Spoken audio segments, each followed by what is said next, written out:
দশমিক 22.38.06 ছোট থেকে বড় সাজা করে দিচ্ছি। 0.06 তারপর 0.22 তারপরে 0.38। হ্যাঁ বলো 3 নম্বর তো তোমরা না করলে। হ্যাঁ স্যার লাগবে না। দেখো উপরে 22 নিচে দশমিকের জন্য একটা দশমিকের পরে দুটো ঘর সেজন্য কত বসাবো 100 হয়েছে। কালার চেঞ্জ করে দিলাম 0.38 সমান সমান উপরে 38 নিচে 100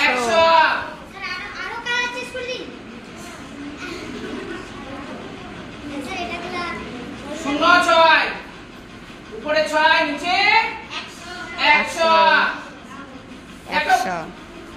100 ভাগের 22 ভাগ 100 ভাগের 38 ভাগ 100 ভাগের 6 ভাগ ছোট থেকে বড় অর্থাৎ ছোট থেকে লিখি না লিখে সরাসরি চিহ্নের মাধ্যমে বুঝিয়ে দিচ্ছি।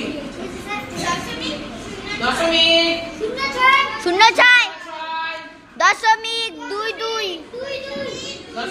22 0.38 8 হয়েছে।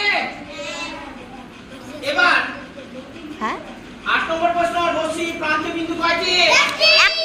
রশ্মি প্রান্ত বিন্দু কিন্তু একটি। কি হবে? স্যার লেখাই আছে ওখানে। হ্যাঁ স্যার লেখাই আছে লাগবে না। দাঁড়াও আমি কালার চেঞ্জ করে লিখছি। ও স্যার লেখাই আছে লাগবে না তো। একটি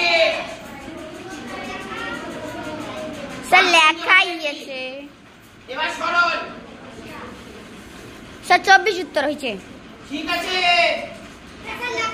স্যার লাগবে না 24 উত্তর। সরল করে দিতে হবে।